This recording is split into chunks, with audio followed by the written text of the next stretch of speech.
Now let us discuss the 87th question. Match the list 1 with list 2.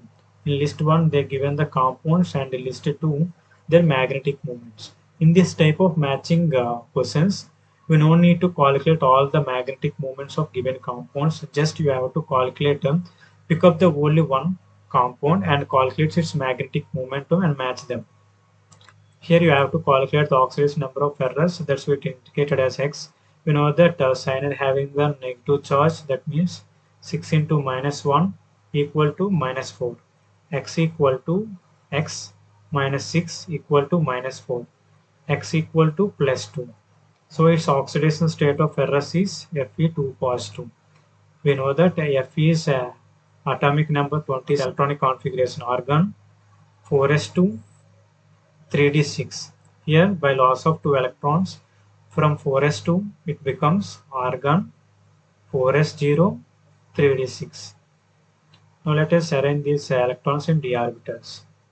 1, 2, 3, 4, 5 and 6.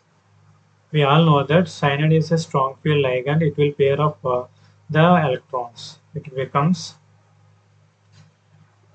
3, 4. It becomes a 3 electron pairs. You know that magnetic momentum mu is equal to n into n plus 2. Here n is equal to number of unpaired electrons. Here there is no presence of unpaired electrons, that is n equal to 0. Substitute this value in the above given formula, you will get mu equal to 0. So C matched with option 2 in list 2. Here C1. You can easily eliminate the option 2, eliminate option 3 also. Here C equal to 4. This will also be eliminated. One compound among the given list.